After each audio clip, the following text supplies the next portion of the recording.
Good morning. Good morning, honey. I should probably put my phone on mute. Come on now. How disrespectful. Sorry. Jeez. Sorry, ma'am. Class is in session. Yes. We are, a little behind schedule. A little distraction this morning. Yeah. Oh well. I think she's, like you said, I think she's just really smart. But anyways, our child's screaming at us at like 5 o'clock this morning. And Yeah. we're trying to get ready to do this. Mm-hmm. I think it was a combination of amping her up last night that today's her birthday. Mm-hmm. And then obviously trying to set this stuff before she goes to bed because she wanted to stay up later. She wants to do a podcast with us. Mm-hmm. So I'm sure she was probably a little bit on edge, and yes, we sleep right above her upstairs, and Our house creaks. I mean, the majority of houses do. I don't know many houses where you can't hear somebody walking upstairs when you're downstairs. Oh my gosh, it's so loud. When I was just down by her, you were walking around, and it is so loud. I know. Like, no wonder she wakes up. Normally she's great, so I can't really use it as an excuse too many times because, I mean, the last couple days I've been up and out of here pretty early, and she's been good, so. Yeah, true.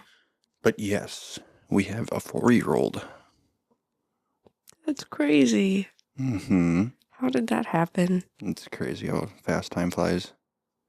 I actually said that to Dayton reached out to me because he had heard us mention it, and he's like, is Avery's birthday Wednesday? Because my daughter's birthday is Wednesday too. No way. So happy birthday to Dayton's little 1-year-old. Oh my gosh. Yep, so they're celebrating our first birthday over there. How fun. Yeah. Oh my gosh. But I told him that. I'm like, it's crazy how time flies. And he's like, I always thought that was cliche until... Me too. You know, and I've been that way of like, But I feel like...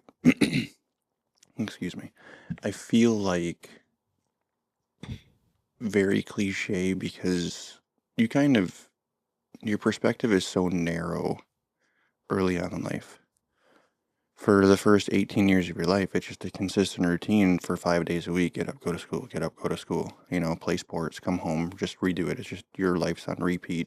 Your parents are doing the heavy lifting and taking care of, like, the majority of your obligations. And then weekends roll around and you just want to run wild. Yeah, of course. You know, if you're hunting, fishing, hanging out with friends, doing that kind of stuff, you're just escaping reality. And all of a sudden, you know, I think things, in a sense, slap people in the face of... moving in real life, whether it's college or, you know, hitting the workforce right away. And I think all of a sudden it's like before you know it, you kind of wake up and it's like, where's the last 10 years went? Yeah. And then you throw a kid in the equation or kids and you don't realize how quickly your childhood really did go. Yeah, I mean, Avery's going to go to school this year. Which, like, doesn't seem real. It doesn't seem like that time has passed already. That's just like even the think mind. about that. It's like now we gotta figure out what we're gonna do here in the next, 6 months, 7 months. Yeah. So that's been a stressor for me a little bit lately. It's just like figuring out her school situation. Yeah, because our goal was to be out of here. Oh, for sure. And it's probably trending more towards it. We won't be. No, we'll be here. And then with just where we're located, I mean, we'll have to probably just manage open enrollment and... if it's possible. Yeah. That's my stressor is people are telling me there's going to be open enrollment and people are telling me there's no open enrollment.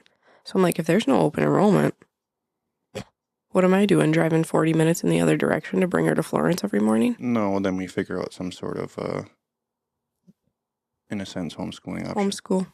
That's... for the first year or something. That's what... And you can push it off. You know, you can push it to that 5-year-old year. She doesn't have to do... Yeah, she doesn't have to. She could start at 5K. Yeah. So I know people that do that. Man, that girl's excited for school. But if it's not going to work out and we need to homeschool her for a year, I mean, I've talked to quite a few homeschooling moms in the last couple weeks. And they're like, we get our stuff done in an hour and a half. And I'm like, well, shit, I can manage that.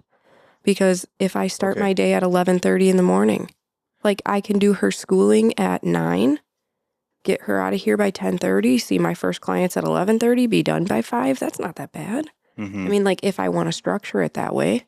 She can Yeah. still go to Cassie's. She can, it's not like I have to stay home if I'm homeschooling her, right? I mean, don't share that clip, but right? I don't know what I mean, I don't have to be home 8 hours a day no, if no, she can get her workload done. I think it's basically off of workload, but okay, I mean, the reality of the situation is she's so far advanced Mm-hmm. the way it is that the stuff she already knows is a lot of what she's going to be learning in the first year. I know. And she's just going to fly through it. And like, maybe she'll think it's fun, but I could also see her like thinking it's boring. Well, I think it would give her a lot of confidence, though. Well, yes, of course. And then obviously the interaction with other kids and stuff that way is obviously good. But I don't know. I mean, I feel like it would be probably easy to do it if we really wanted to do it that way. And I feel like, And we can also look around too, because there's families that welcome other kids to come in. yeah. Yeah. You know what I mean? And For their homeschooling the stuff. schools do welcome kids in for some sports and activities and stuff, so it's not like she'll be completely excluded if that's a route that we go.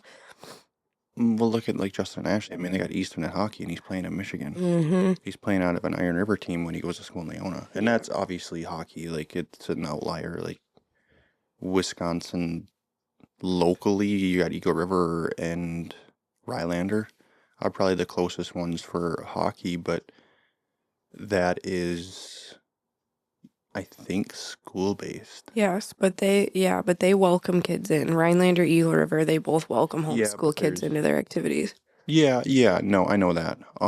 But I think I don't know what their like youth program and stuff is for like hockey as far as Easton goes. I don't know what their thoughts were. Obviously, Iron River's closer for one. I mean, until they're traveling and they're playing up in Marquette and stuff, I guess. Yeah. I do feel like with our lifestyle and what our goals are, I don't feel like homeschooling is a bad option. No, and especially I'm nowadays, swaying more towards it. it's a bummer, honestly, because you kind of see what public school has turned into. I know. And it's hard. And I know like we have friends that obviously they just send their kids to a private school because they know, I mean, yes, they're paying, but they know what they're getting. Mm-hmm. They know what their kids are going to be taught and what's being shown and the things being talked about and what the environment is. Well, and how things are handled on the back end. Well, the control and the structure of everyday life there. And they're trying to, like, you're going to pay for it, but then, like, honestly, one place in the world, I feel like you could probably get away from something being politically divided right now and having that sort of sway and influence. Yeah. And then, I won't even go any further down that rabbit hole, but just to have that confidence. I know. Like, I think she can. This is a conversation that me and Jeremy have not had. Like, so this is, you're seeing it raw and real, like in real time. See, I've always, going into it, obviously with us being in Long Lake yet, and then your suite is in Crandon, so you're going 35 minutes to the west. And if I'm home, obviously I'm working out of the office here, which I hope changes somewhat soon. But because of trying to stay within county, like Florence County only has one school, which is in Florence, which is 35 minutes to the east. So it's just like from Crandon to Florence, I mean, like it'd be impossible and I mean, obviously if I'm home, it's not really that big of a deal. Well, but let's be realistic. My thought right now to try to she would think it'd be fun every now and then, but like our bus rides are not like short. No. It's over an hour. I remember having an hour and a half, 45-minute run sometimes. It's like crazy. Those poor kids. We were getting on the bus sometimes at like 6:30, 6:40-ish. I got on the bus at 6:30 and I was the first one. I was the closest one to the school. Which is stupid. I hated it so much. I'm like, I live literally like 5 miles from the school. like 2.5 miles from the school. I was picked up first, but I was dropped off first. Yeah. But Yeah, because it's reverse order. But so, I mean, it'd be hard for me to throw my 4-year-old daughter on a bus no. when there's probably not going to be very many kids at all, anyways. Mm-mm. So it would be kind of awkward and just kind of silent weirdness of her sitting by herself, and like I could just hear her being terrified. No, I would have to drop her off. I can't Yeah. think about that. So it'd be just damn near impossible to run all the way to Florence, drop her kid off, and then get to work, and Okay. then figure out somebody else to go pick her up. Yeah, and it stuff. doesn't work like that because 4K is short days. Yeah, and it's 4K, you drop off at every 9 day. and you pick up at noon, I think, or 11:30. Like I it's don't know what they structure nowadays, but like when I went, and I mean this is whatever it is now, 24 or 26 years ago. It was like Monday, Wednesday, every other Friday, full days. no. I mean, I'm basing it off of Leona Okay. because Cassidy's boy is in it. Okay. And it's 3 days for 2.5 hours. Like Mhm. that doesn't give Cassidy or me or anybody time to go do anything. Okay, and Like that they're makes no okay, so sense. they're including probably a snack time, they're including some Nap playtime, time. nap time, all that stuff within that. So like you said, like literally an hour and a half, hour a day to just sit down and honey, we're gonna go through this, we're gonna go through that. Like I feel like we We're could do gonna that sing our after work. ABCs and count. I mean, Like okay, come on. no, I know that's what I mean. Yeah. It's really difficult, and I have a few friends like Liz from New Richmond Mm-hmm. that chose to homeschool. My cousin Amber that we picked up the Girl Scout cookies from. I didn't know this, but she homeschools. Oh. And so I have a lot of people that I can reach out to, and if anyone wants to reach out to me, please do. I'm feeling a little bit guilty because I know she's so excited about school, but I think we can give her a really good experience, even if it's not forever. Like, I don't know that I want to homeschool her until she's 18. No. I mean, and it might be only be for just to get her through this first year until we kind of figure out what life is, what's around the next corner for us. Mm-hmm. We've obviously had ambitious hopes and dreams to honestly like get the hell out of here completely. Yeah. Which we haven't really brushed upon or talked in quite a while, and I feel like depending on what work life goes for me, might still be the best decision. Mm-hmm. But then also with some new opportunities close to home, like maybe just relocating closer. Mm-hmm. Yeah, right now moving my business is really scary. Well, of course, but with some of the conversations and things that I've had lately within what I'm doing and the things that I need to chase and the direction that I want to go with things, like if things keep clicking and aligning and I can keep pushing and chasing some of those bigger dreams and stuff, like it wouldn't be a problem. I know. To where, we'll see. I think A lot can happen in 6 months. A lot can happen in a year. I just keep telling myself that. Like, let's Mhm. just see Mm-hmm. how it goes. Yeah, we just need to continue to be ambitious, and we need to, keep pushing and keep working hard. And Yeah, I'm just gonna say this because I've been almost saying it 3 times. Part of me is selfishly not wanting her to go to school because my school experience was so bad. yeah, And I mentioned that to actually a few clients in the last couple weeks of like how severe bullying is or was for me. And I was shocked to hear people say that like Leona's one of the worst schools in the area for that severe bullying. And I had no clue. I mean, I dealt with it severely, but they're like, yeah, Leona's really bad for that. And I'm like, oh, and I want to send her there. Like, I've talked to so many people that were in Crandon that are like, it's just not that small. Like, there's so many different groups and areas that you can go and directions that you can go, and nobody's just picking on the one person because there was 10 people in my class. You chose one kid. Like, when there's bigger numbers, I don't think that that's so much of an issue. But yeah, I was really surprised to hear people say that Leona's really bad. And for me, I'm just like, I can't watch her go through that. Mm-hmm. She's so confident, so independent, so like engaged and loving and caring and all those things. Like, I Or can't even watch to be- someone break that. Yeah, and then also like even to be on the other side of it, like her to be enticed to bully, because that's a thing too. You get into it with your friends and groups, and somebody starts doing it. It's like, oh, I got to fit in, so I got to keep doing. I got to do it too. And being young and influenced, like that's a possibility too, because there's always that ringleader, I, and you kind of fit in. And because I saw it, I saw many kids that I hung out with out of school that were like, what the hell? Like you're a good kid, you're great, and then like in school, it's like, what? what are you doing? Like you're in with the wrong crowd, Yeah. and And I do think that a ton of that comes from parenting. yeah, there's I really do. It's how you especially talk to your kids, how you talk to your kids, how your kids see you talk to other people, how you act around other people, like how you manage your emotions. I feel like a lot of that comes from the home life. mm, And I mean, I think I can think of many people that I'm like, yep, yep, yep, okay. Um, but because I mean, I don't know. I was going to hesitate to say this, but it's like we are good-hearted people and we have so many good friends and I feel like we have good heads on our shoulders as far as that stuff goes and she's so kind and we're both so kind and I feel like she won't I would pray that she wouldn't ever all of a sudden change that. no, I would hope not either. But I mean, it's just I don't know, realities. Yeah, and I think it's a conversation that maybe every parent has to have of like, hey, you be kind.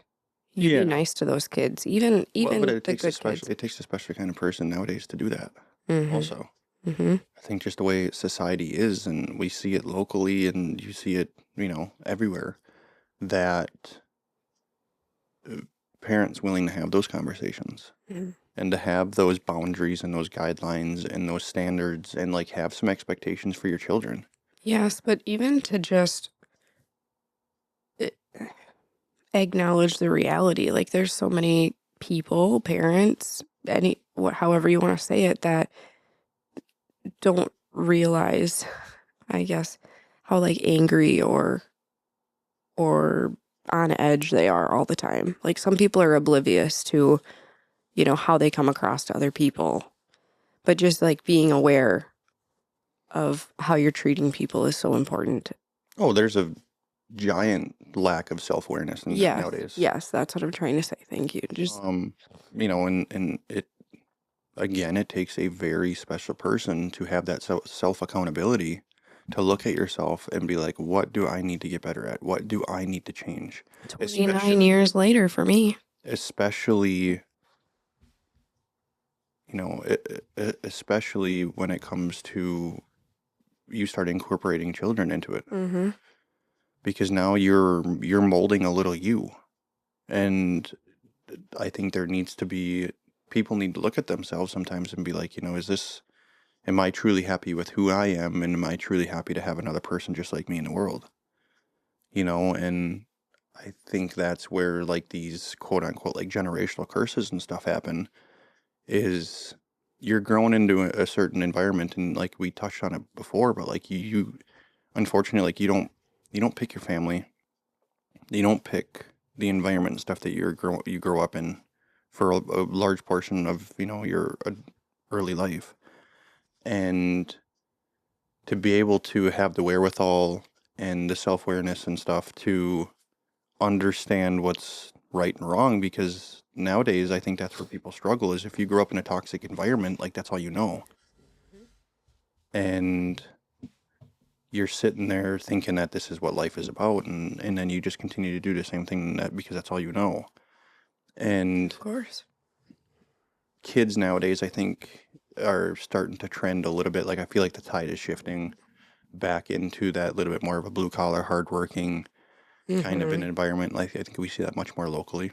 Yeah, And then even like going to some of these trade shows and stuff that we've seen, that we went to lately, like that younger crowd is very prominent, it which is. is great, and I fucking love it. Yeah, it's amazing. Sorry to get vulgar, but like, We love to see that. yeah, it's great because for the longest time, it's like, what's this next generation gonna be? What's this next generation gonna be? Like there was a Where little bit of like just after us, like there's a lot of I crazies was out just there. gonna ask, like, when did the tide shift? Because, I mean, at 11 years old, I wanted to make money. Mm-hmm. At I 10 years was, old, whatever it was. yeah, I mean, as early as I can remember, like, because you needed to get like a work permit. Yep. What? And how old did you have to be? 14 or 12? 12. So I remember literally working at the Fay Lake Resort and cutting grass and cleaning the pool and like push mowing everything and picking rocks and doing all that stuff, like landscaping, lawn care kind of stuff. And I had to get paid cash and stuff because I was too young to even have a work permit. Yeah. So like I was working 10, 11 years old, like Yeah. making real money. Mm-hmm. But to circle back quick and to kind of finish and close out that portion of the conversation just about accountability, I think I think there's a huge lack of that today. And you see it on all sides of the spectrum, everywhere. Like I can't even watch the news right now. Facebook is the absolute worst. And it's when are people going to realize that you're in charge of your own life? And it doesn't matter even what your local town municipality government is going to do. And everybody's wanting to point fingers and stuff nowadays. And it's just like, what can you control? Mm-hmm. Because it takes a lot for these large scale changes to truly affect you. It will, positive or negatively, like whatever. It's a part of life. It happens all the time. It isn't like you're gonna adapt or you're gonna die. Like it's kind of been a thing I've looked at for a very long time of like, and something my dad told me very early on too, like you adapt or you die. Mm. Like pick your poison. You're gonna figure it out or you're not. And if you're not, well then don't complain about it. Like Yeah. you have that choice. But you know, I think it's up to you to, because even me, like I struggled for a while of my temper and I would say like borderline anger issues. Oh, yeah. And I think it was more so not knowing how to manage my stress, I think is where for a 100%. lot of it came from, and not knowing how to release that. Mm-hmm. And I thought going to the gym was enough to get that out of my system. But it's like, there's a lot of pent up emotions yet. There's a lot of uncommunicated, Unaddressed. Mm-hmm. just conversations that need to happen and things in life. And it's just like I'm pushing it off by just blowing off steam isn't necessarily the best approach. No. And like you said, you kind of live on edge a little bit. And it took a while. It took a large chunk of my 20s to figure that out, Mm-hmm. to kind of cut back. And I think a lot of that was obviously attributed to working in the woods and the consistent and the nonstop stress of that. Mm-hmm. Um, to where, and it, like, even, it wasn't necessarily like the operating or like the working in itself, like the work itself. It was just the back end Yeah. stress of things, the business side of it. Yep. The not having help, for the majority of my logging career, trying my damnedest to make it work with family. Mm-hmm. And it was just very, very, very hard. Yeah. And then trying to step away from that to now like welcoming in other people from the workforce, and it's just like trying to find good help, and then it's expenses like every single week. It's just up and down and up and down, and you're getting phone calls that you can't cut as much wood, and then you get a phone call that, hey, they just slashed prices. I'm gonna have to cut you like once this job's finished up, because we signed basically an agreement of whatever this job is gonna be, and when the next one comes around, here's what your pay rate's gonna have to be. Like I don't have a choice. And it's just like, now how do I offset losing thousands of dollars producing the same amount of wood, and then 2 weeks later price of fuel is up 50 cents, Mm-hmm. which is costing me another $1,000 a month, real quick. And it's just like, so it was just a lot to manage and stuff, and then trying to not take that home, and that's where I failed. And it was, I mean, there were plenty of times that I definitely failed. And like you said, not that big wake up call was obviously having Avery Mm-hmm. and realizing them flashbacks of being at home and seeing what my parents went through and the things my dad brought home and the stress and everything. I feel like in order to change that tide and to, like it kind of takes that special kind of person, and to have that right mindset, and I don't know, I'm having a hard time trying to figure out like what I attribute it to. Um, I think obviously starting work very early and reaping the rewards and the benefits of doing that, and finding some sort of a routine, like honestly just doing hard shit, like getting in the gym really early and seeing the benefits of that.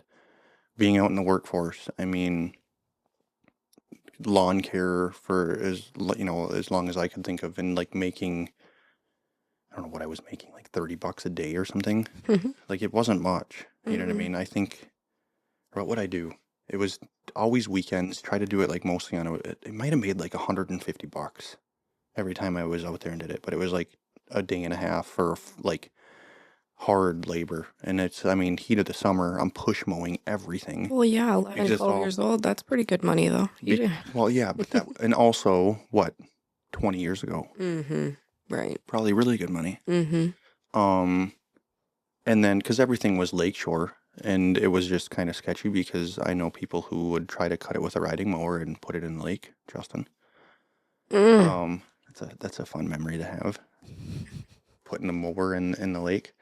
Um, so it was just kind of, and then a young kid doing it, like, there was like one area way in the background to shop and like everything that I could use the rider on.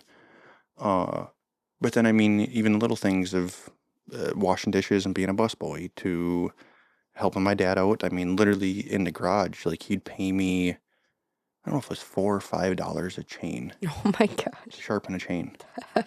And honestly, like looking back at it, it was like that was easy and pretty good money, but I hated it. Really? I don't know why. Like all three of us boys tried to do it and hated it. Hmm. And that's why like he invested in an automatic one. Just sit there and watch it. You know?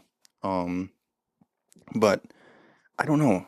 There's definitely something about putting yourself willingly through a little bit of misery Mm-hmm. and a little bit of pain in a sense, and like working hard and pushing through it and like accomplishing those goals and stuff that way. And I don't know if I attribute it to that, but like just diagnosing the areas I lack and the things I need to get better at just to be a better person, let alone a better husband, a better father, a better business owner, continually pushing in that. But it's also like having that wherewithal of wanting to, you know, my genetics and, everything that way to like keep pushing on and like, but also I want Avery to be a better person than me. Mm-hmm.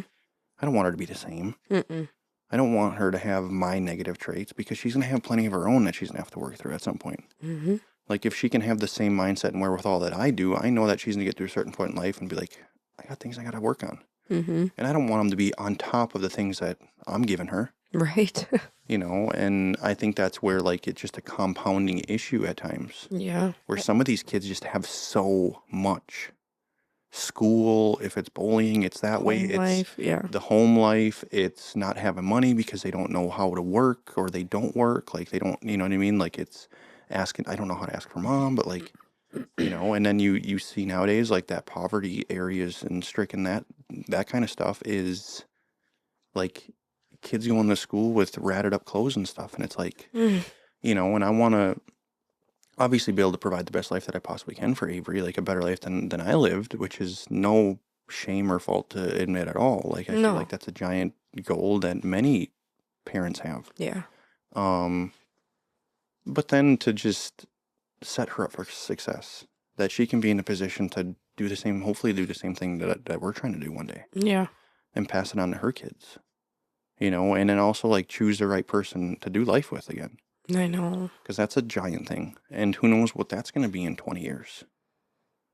You don't know. I mean, we're going to be, we're going to be halfway through our life cycle, if we're lucky, and want her to have the morals and the ethics and all of the right things to make, important life decisions. Yeah. And, and I think in today's society and stuff, it's unfortunate, but I feel like kids are thrusted into that adulthood so early. Yes. And again, like attributing that to what their home life is. So what do you mean by adult life? Because what do you... Just taking care of themselves Okay, at yeah. 14. Yeah. Emotionally, physically. Because their parents are non-existent and they're, Mhm. you know what I mean? Like, they're locally, like, I don't want to add any shame or anything, but you see it so often of just like parents completely disconnected. Yeah.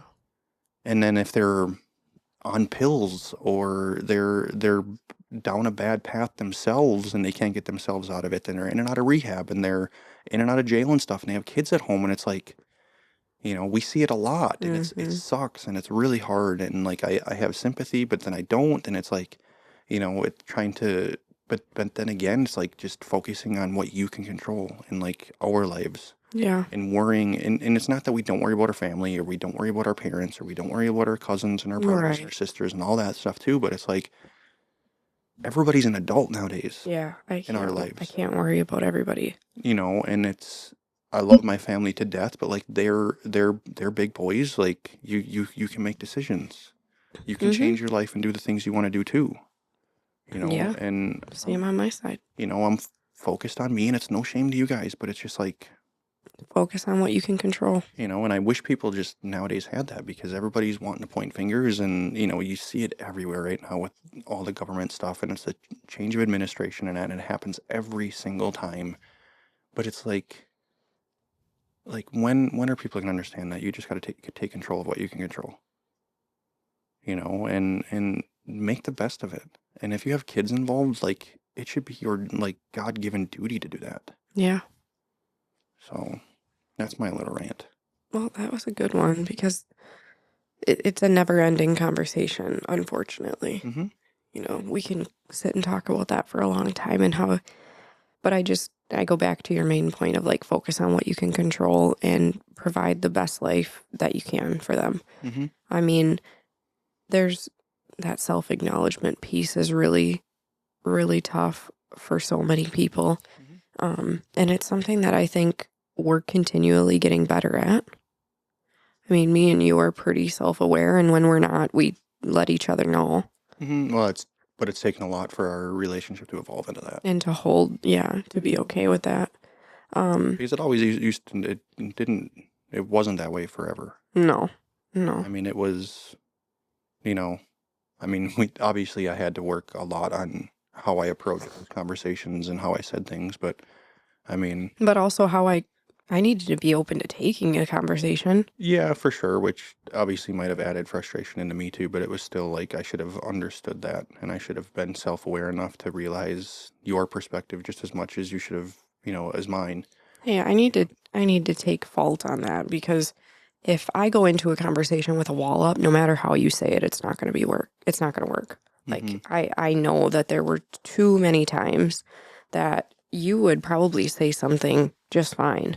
But if I had a preconceived notion that you were being an ass, I was like, "Oh, I'm not taking what he says. I'm not listening to that. Mm-hmm. I'm not going to hear that." Um, and so changing my perspective a lot on like, I mean, how many times have you said it? Like, I'm not a bad guy. Like, I'm trying to help you Mm-hmm. and to actually like trust you and believe that is is key. Mm-hmm. Because for some reason I feel like everyone's out to get me at some point. I don't know where that stems from. Well, I kind of do, but I wish I could. That's something I want to work through. Is like, if you're coming to me with an issue, it's probably because you love me, not because you're trying to hurt me. And Yeah, in and my head, it's been the opposite for the majority of my life. I want to like reiterate too of when I do say like controlling what you can control, I think it's like your immediate circle. Mm-hmm. I mean, Mm-hmm. you could even lump some friends into there. Oh, sure. It's not a selfish thing whatsoever. Mm-mm. It's if you have a family, if you have a spouse, if you have, shit, even a girlfriend, and you're trying to build a life, and like I want to propose to this girl, like you better take the reins and figure that stuff out early on so that you don't Mm. regret it later. But all the way to obviously having a full-fledged family and stuff. Yeah, and I mean, But I think, look at to be honest, like our biggest personal probably transformations have happened in the last several years, mhm. but it's also welcoming probably the best people in our lives. Oh my gosh. If you look at our friendship circle, If we wouldn't be on that path to growth, we wouldn't have been open to having these friendships.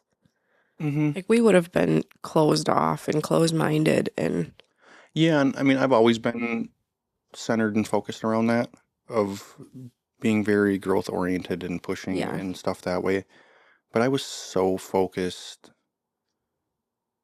I don't know, a lot more of it was probably personal that way. There was probably a bit more of a selfish aspect of it. Yeah. Of, yes, I wanted to provide for my family, and yes, and like, but specifically like business related, um, a lot of that was more so focused there. It Hmm. wasn't more so focused on, I need friends in my life. I need people, you know, I need men in my corner. I need people that I can reach out to if I need, you know, a lot of it was myself. Yeah. And reality slapped me in the face a little bit when I lost Dad, too, Hmm. because he was You're kind like, of, now who? yeah, he was kind of a little bit of an anchor of that, even though, you know, I think there was just an opportunity for somebody to talk to, even though I didn't necessarily get a ton of wise advice later on, or like, Yeah, but 12 calls later. yeah, yeah. I miss that for you so much. Mm-hmm. I'm sure you do too, but he would call you like 12 times a day. What are you doing? Where are Mm-hmm. you at? Oh, how was your day? How's it going? Yeah. So, But yeah, I think you losing dad probably just, you're like, holy crap, mm-hmm. I really need people. And I don't know, I'm trying to think back of like how I got started on welcoming people into my life because one, it was a lot of insecurities just through the bullying in childhood that I had. But at what point did I all of a sudden decide that I was going to try to trust people again? I mean, I'm going back So to the, I can vividly, honestly, so I think when it comes to like that next tier of women for you, it's been pretty recent. I want to circle back because I remember me flying out by myself to Seattle. Yes, but I think it happened after that. I think it happened Yes, well but after that that. was a big step. Yeah, because it was a women's retreat and you kind of Like, got I'm super flying vulnerable. across the country to meet with what, like I mean, but you, 16 women? yeah, but you also were kind of in communication with all of them and you Yeah. had your group calls and everything that way. But we, to be honest, like our biggest marital issues are still after that. Mm-hmm. So I think I can equate. I mean, and maybe it was somewhat around the same time, but like we could lump in, honestly, like again, we kind of talked about it last episode of like that dog community and some of the women that have come with that, and Mm-hmm. specifically Whitney and Jamie Mm-hmm. were probably the two biggest. Why do I want to cry right now? Well, I mean, it is obviously emotional, but like I remember you coming back from a, I don't know if it was your first women's pheasant trip or if you just went over. No, you were over there, and it might have been when you had Avery, and you guys just hung out at the lake and went around in the pontoon boat and went out and had food and stuff. That was pretty late in our friendship. Yeah, but I think that's when it really clicked with you. You had them in your corner, and you had really good conversations and stuff, and hung out with them, and kind of knew they were your right people. But I think it was you had that vulnerable moment of just like I don't trust women because they kind of asked you. And I think I remember you ask, like point blank asking them, like, do you even like me? Like, I feel like you guys are talking crap behind my back when I'm not around, kind of a thing, Yeah. because that's what you dealt with. And then it was like a reality of like, Brittany, we absolutely adore you. Like, and you getting vulnerable and then also allowing them to like give you that confidence of like, no, like, we absolutely adore you. Yeah. Yeah, it was really hard. I, I mean, I'm thinking about that conversation at dinner. I don't even remember how it happened, but I had gone to the bathroom and I think I said, don't talk shit about me while I'm gone or something. And when I came back, they kept that. They're like, what are you talking about? And I had just kind of like given the short story of, how cruel women have been to me my whole life and how I still wasn't trusting them. Mm-hmm. Um, and I trust them now because I got vulnerable with them and, I love them so much for like just being open with me. And even when Jamie said that, like, we absolutely adore you. Like, I literally responded with, like, are you sure? Mm-hmm. Well, because there's doubt in your head. Oh, of course there's doubt in my head. And then, you know, meeting Dori and Sarah, and I'm just like, there are good women. Mm-hmm. I mean, the connections that you've built, and now like you took an opportunity then, and what it's turned into now. that you're not as scared, you're not as timid, you're not No, on I mean, edge. thank you, Jamie and Whitney and Cammie. Like, that conversation will completely change my life for like opening. I mean, I prayed the whole way back on that drive. I remember it so clearly of just like, thank you, God, for allowing me to trust and just putting them people in our lives. opening my heart to like women can be really, really good for you. Because I think that's why I struggled so much in my childhood is I quickly, early on, realized how cruel women can be. And I know that I had a bad start when I was in first grade. I had a severe brain injury, and I feel like it just kicked off my bullying.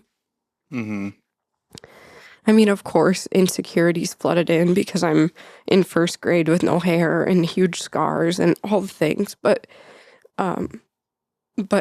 how women chose to like use that against me, and that's what I realized. Like, that's not the heart that I want to have. But it wasn't your fault. I know it wasn't my fault, but I still had to experience it. Of course. And then it just like kept going all throughout middle school. Like, I mean, all the way through. I mean, well, when it starts, it's hard to end. And like, how do you honestly, like, I can sympathize just as women in general. Like, how do you as a woman put your foot down to stop it? You can't. You're surrounded by it. Like, you're inherently, like, women don't like fight. You know what I mean? Like, it's hard for you to stand up and like say something. No, I'm not gonna when you have a group after knock you someone in the nose. But I mean, this is, I turn to some things that I'm really not proud of. But that's where people become drug addicts. That's where people become alcoholics. Like, if you go through school and you're just shit on for 10 years of your life, and then you're thrown into reality. You're looking for anything to numb those feelings or to gain some sort of acceptance. And I mean, I remember, I'm sure you can agree, like 15, 16 years old, boys were getting smashed. And I mean, the women were just as bad. I had a lot of alcohol problems in my family that I saw, so I never wanted to turn to that. I never did. You should reiterate, like, you didn't have I didn't have any drinking. No, none. No.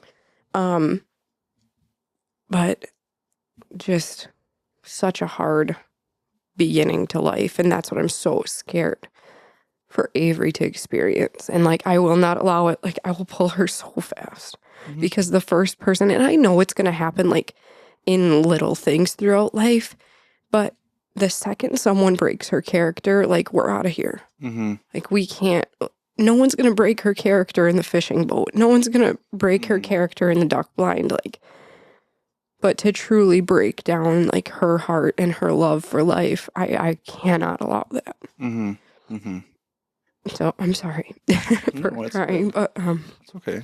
It's such a touchy thing, and it's something that we don't talk about a lot because it is painful.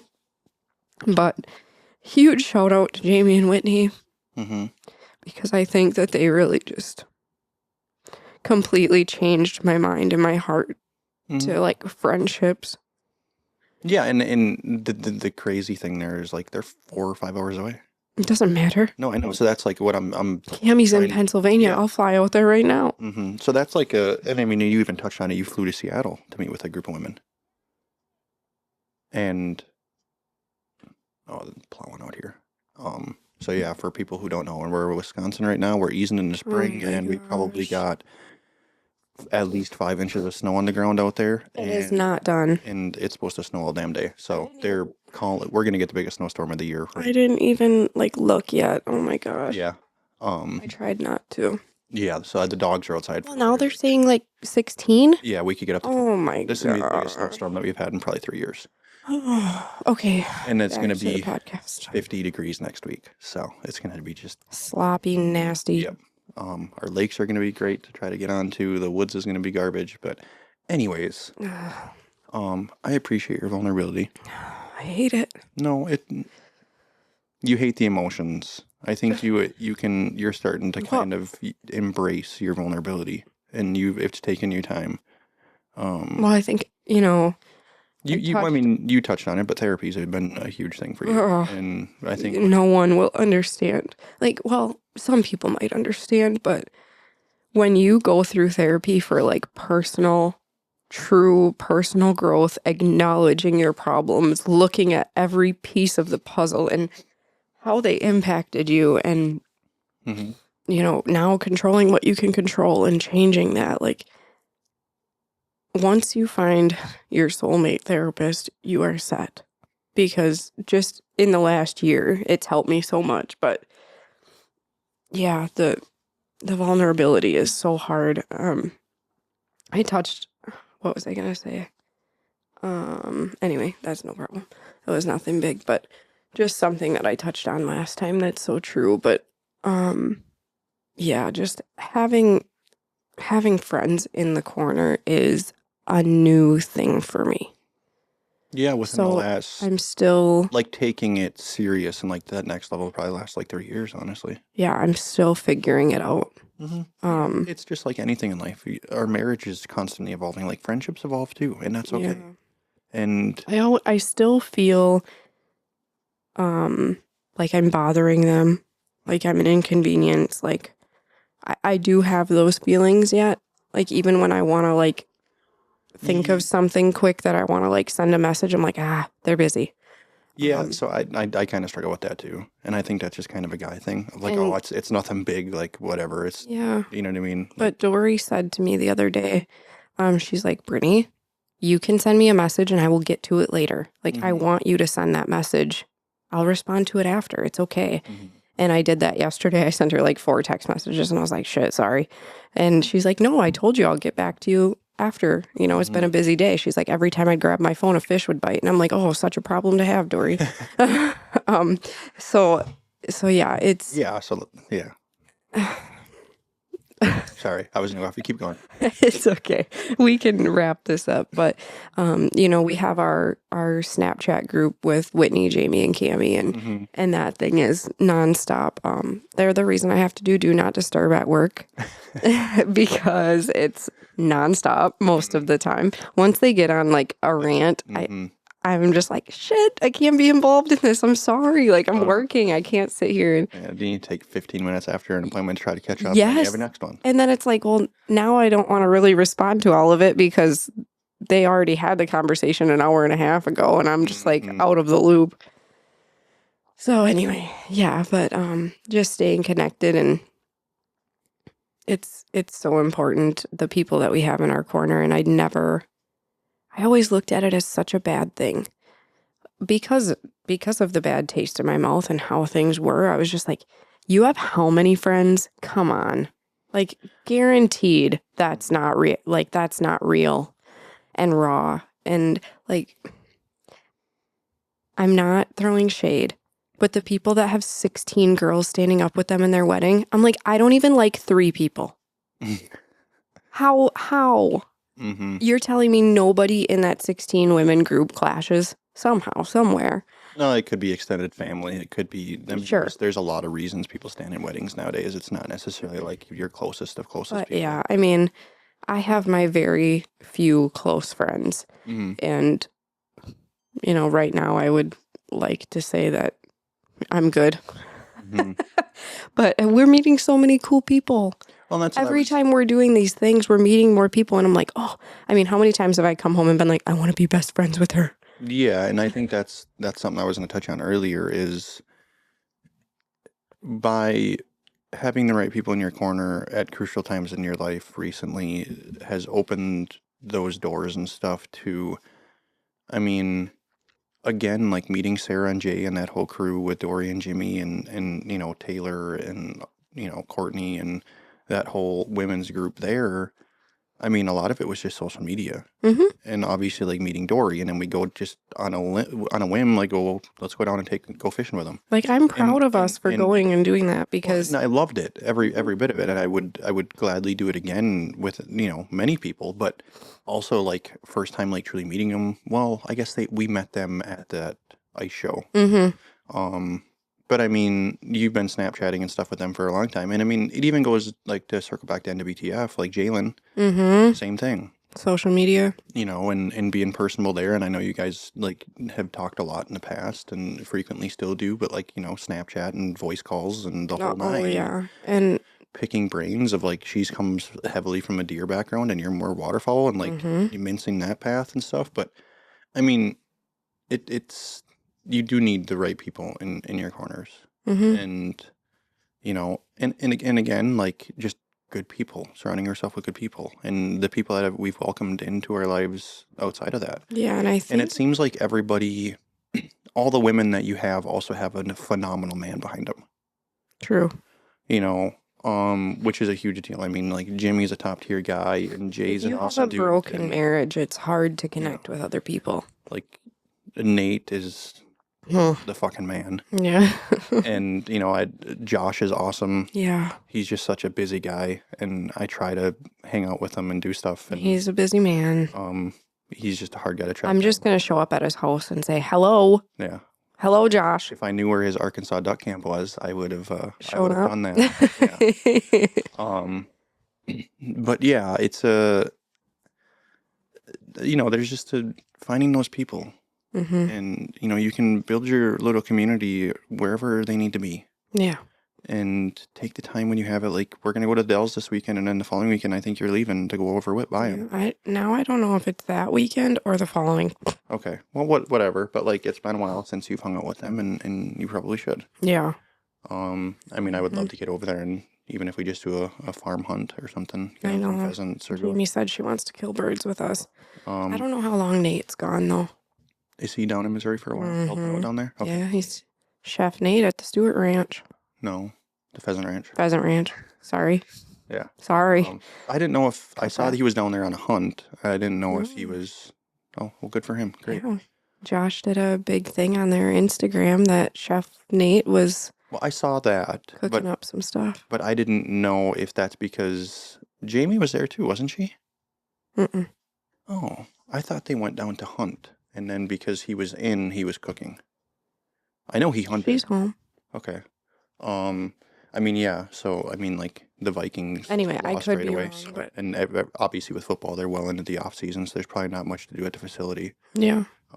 So, but I was so proud of him when I saw Josh post that he was doing the chef thing at the Pheasant Ranch. I messaged Jamie right away and I was like, not me getting emotional over your husband. Like, that's incredible. I'm so excited for him, and I think he's going to do really great things with that. Yeah, so we should just give him a quick little shout out. I think it'd be cool. Is it NSI Yes, Provisions.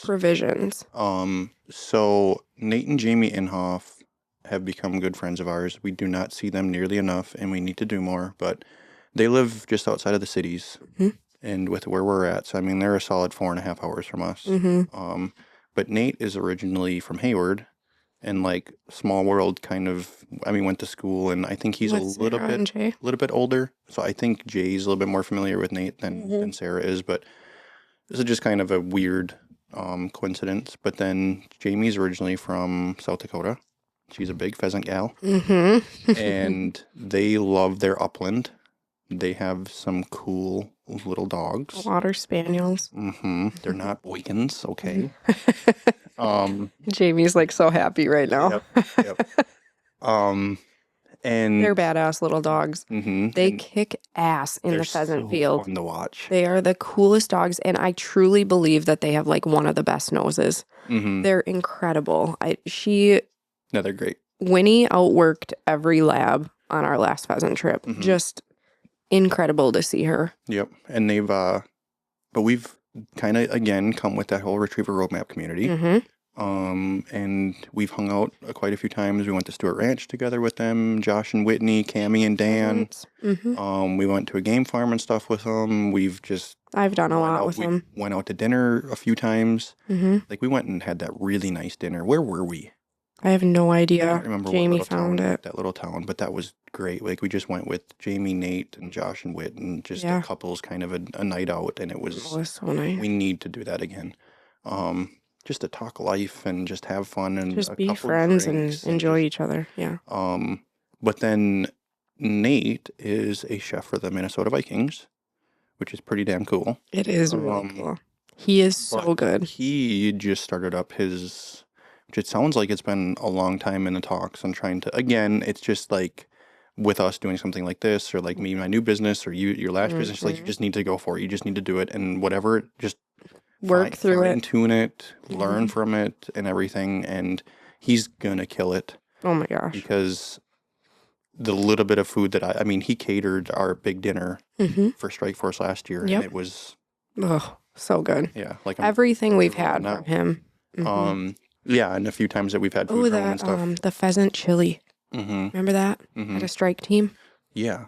Yep, that's right. And he started up. It's gonna be kind of like he's just gonna be a big time high-end catering base, right? I don't like that word for some reason. I don't either, but like I think traveling chef. Yeah, he wants to do like I think events and different things that way, and like would love to work with some outfitters and things. It sounds like, but he's the real deal, and he's a cool ass dude. Like you're gonna have a good time with Nate. He has the background of the outdoors, the hunting. Like he's very like wild game focused. Yeah, he loves like that. field to table.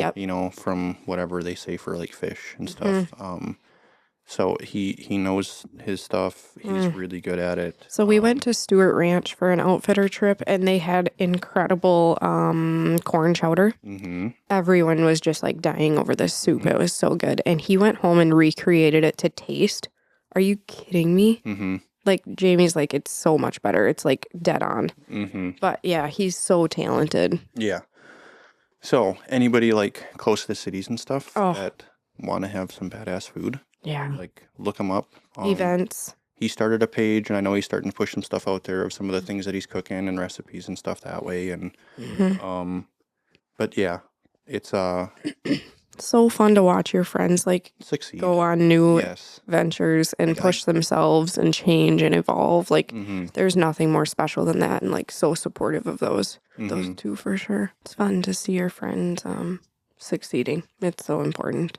Yes. Yeah. I mean, I can't agree more. There's nothing more that makes me happy is seeing that kind of stuff and seeing our circle of friends and the people that we adore just doing cool things. Like the FaceTime call we got a couple weeks back from Dori and Jimmy and how excited he was sitting on the living room floor. Like that made me emotional because I'm just so happy for them. And you just see how excited they are and they deserve it so much. Yes. And speaking of that, they're up on Lake Winnipeg right now. I think they're still up there, right? It's like a 6-day trip.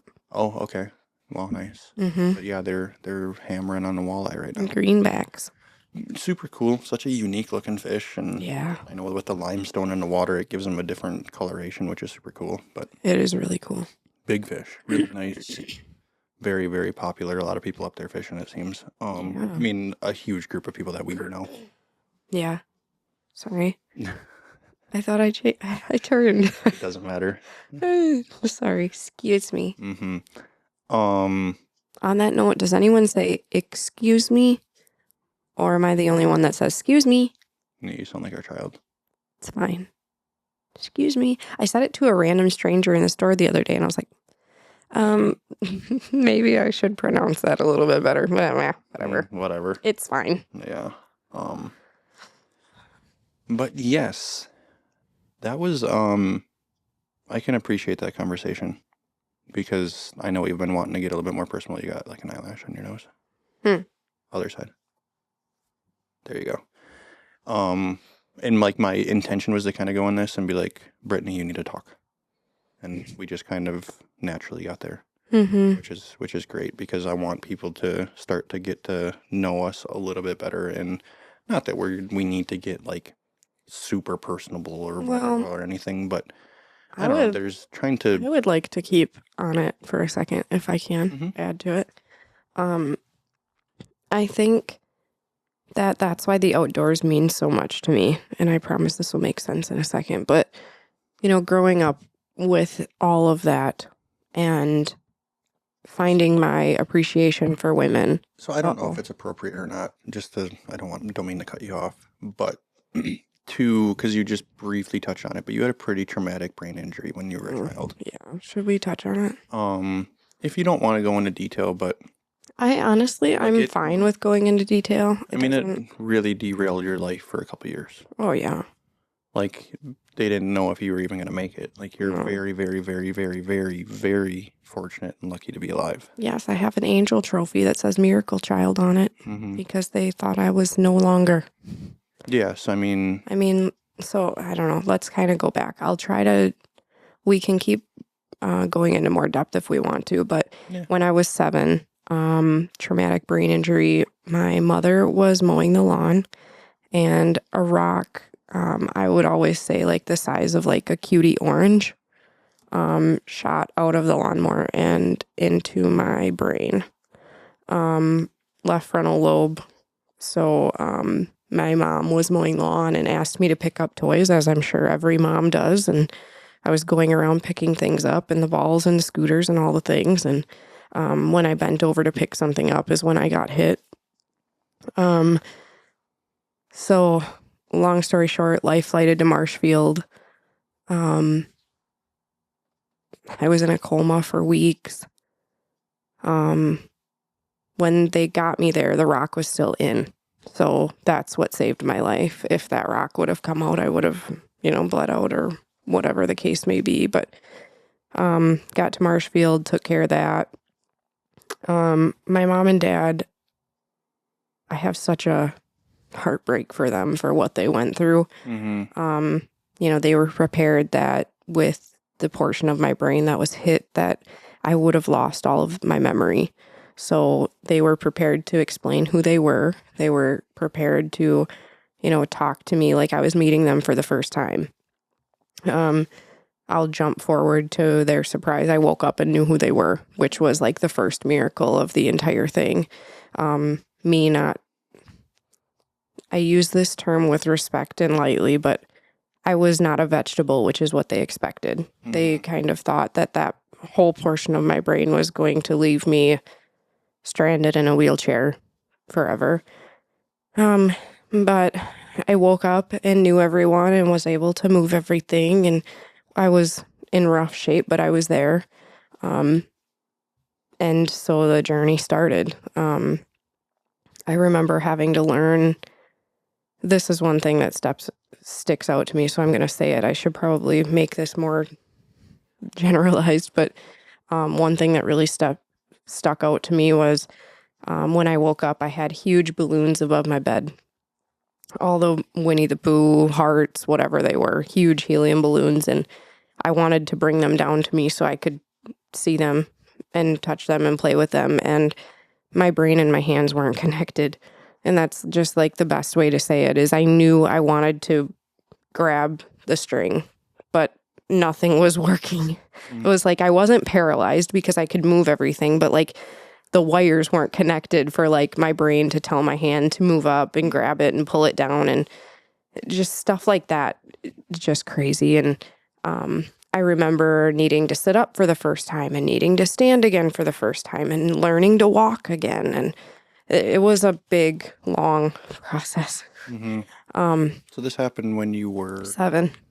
And you probably weren't like 100% until 11? 10, yeah, 10, 11. Yeah, I would think, yeah. Probably a few years, years at least. So at first, gosh, it's such a big portion.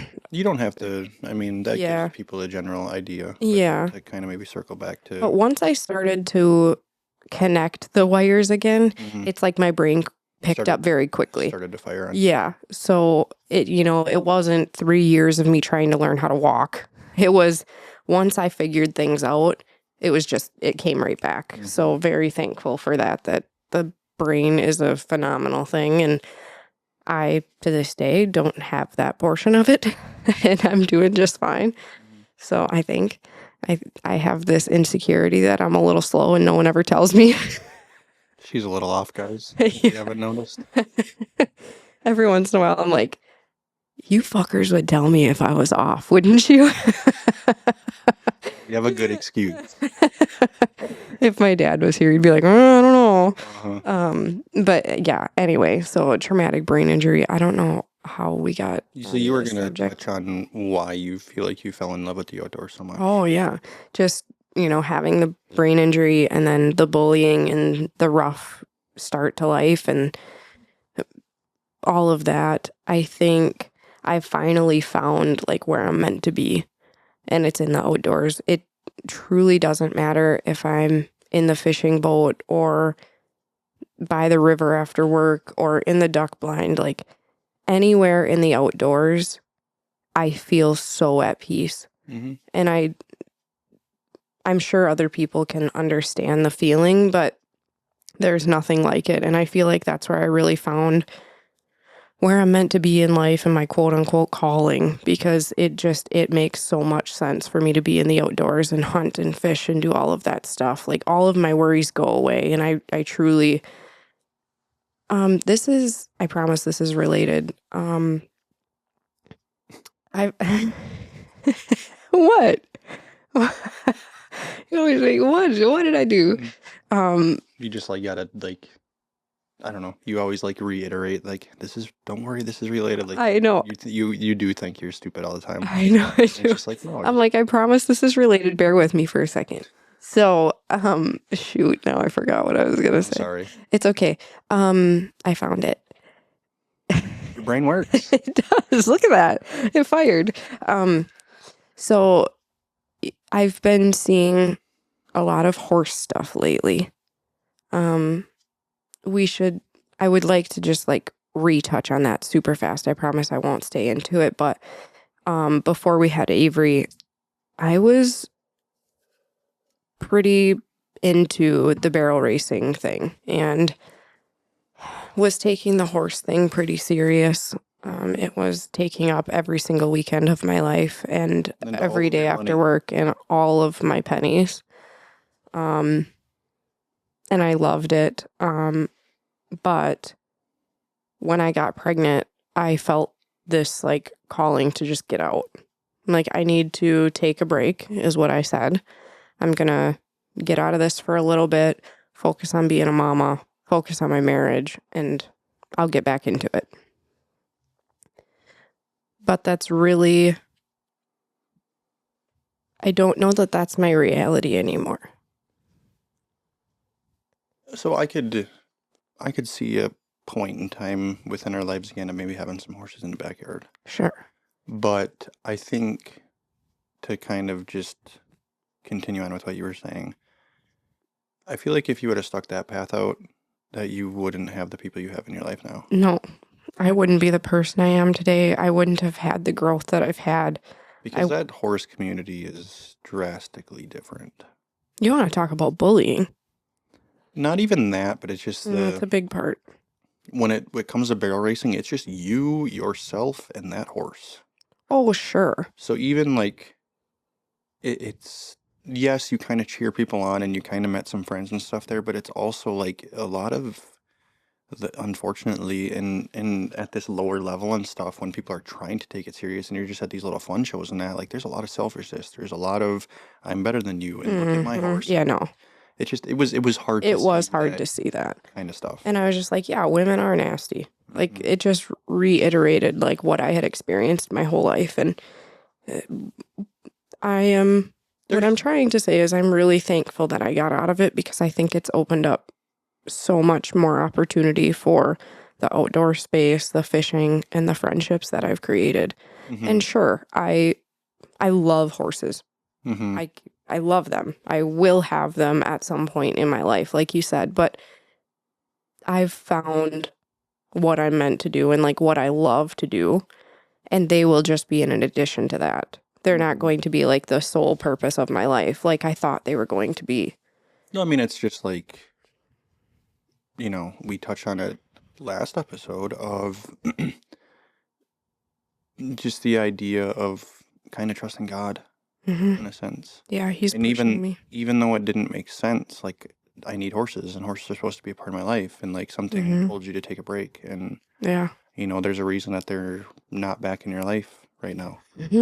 And you know, so there's just a weird way and like kind of trusting that process. And maybe in the future I'll do some stuff, but right now I'm just so in love with the outdoor space and it's all I want to do. And if I had horses, I wouldn't be pursuing what I'm pursuing now. I wouldn't have, like you said, the friendships. my life would be completely different. And I'm so grateful that I trusted my gut. I got out. Like, I keep wanting to defend myself. Like, I love horses. I want horses. If I could have horses right now, I would. But they just wouldn't be as serious as what I thought they were going to be. Yeah, I mean, I don't want to rodeo full time. I want to hunt and fish full time and take a trail ride at night. Yeah, I mean, you Like, were. it's a completely different thing now. So just like we can start the trend to try to wrap this up because unfortunately I got to get going too. Because I've been helping a local guy run and cut some wood the last couple days, and it's kind of crunch time. Like limits hit on Monday, so this is probably maybe pretty much the last week. Anyways, I lost my train of thought now. That's okay. You just wanted to wrap things up.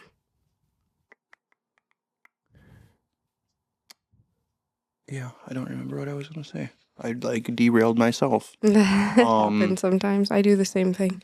But yeah, I mean, okay? So no, I picked it up. My brain works. You got it? Yeah. Okay. Another thing that we can kind of touch on and stuff like moving forward is just kind of continue on like just our path a little bit in life and kind of what got us to where we're at. But you used to work for a local tribe, and it was pretty lenient in a sense, but like 10-hour days, 4 days a week, and you would work that 7 to 5, and then it was go ride your horse for 2 hours. Yeah. And so it was like there was a long period of our time where we didn't really see each other much at all. It was come home and go to bed because you were balls to the walls, Horses wanting to rodeo basically, and you did, and you had some success with it and a lot of fun, and you kind of evolved very quickly of navigating through, I mean, in a sense, buying a trail horse to turning it into like a 3D barrel horse, and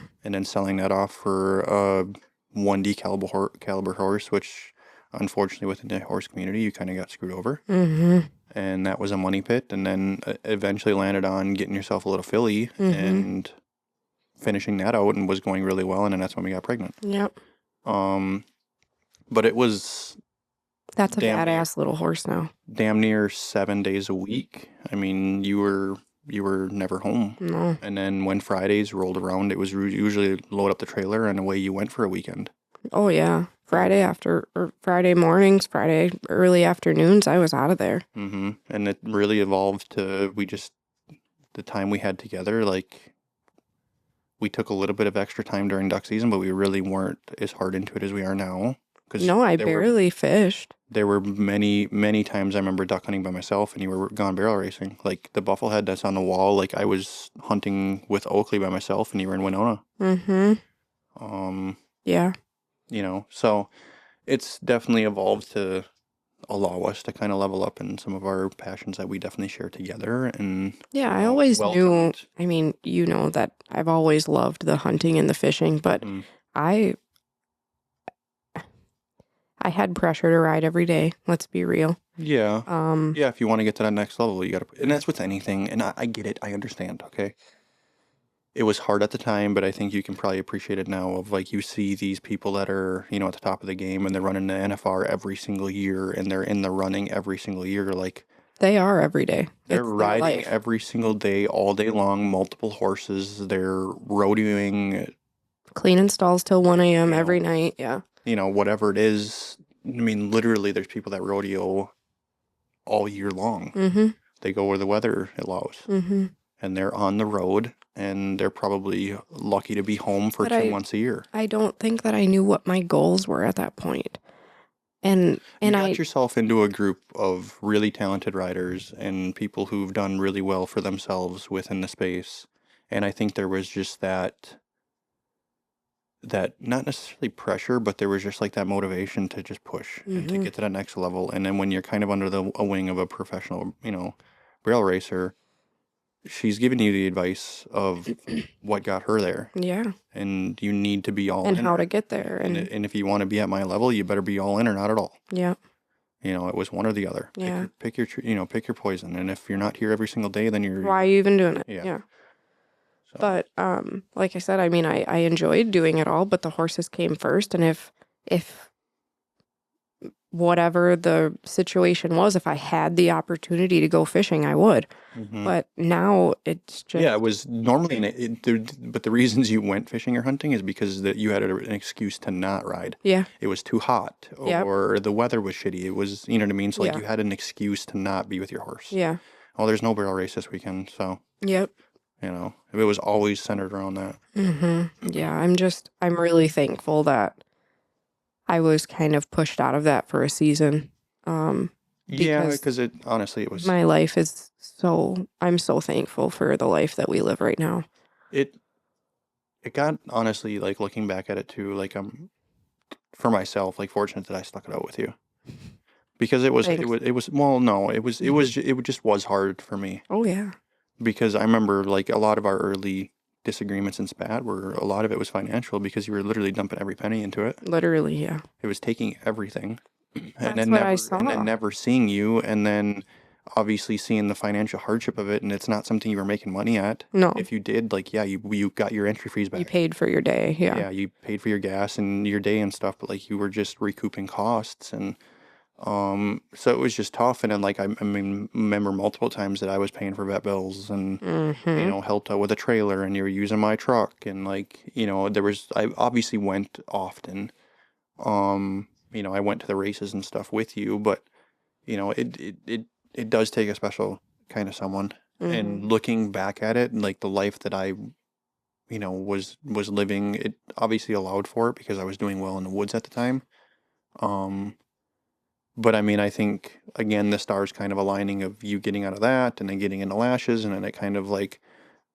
you know perpetuated to all of a sudden me getting out of the woods like the kind of where if you were still working at the tribe and you were still in the horses like I would have had no choice but to grind it out in the woods. Yeah.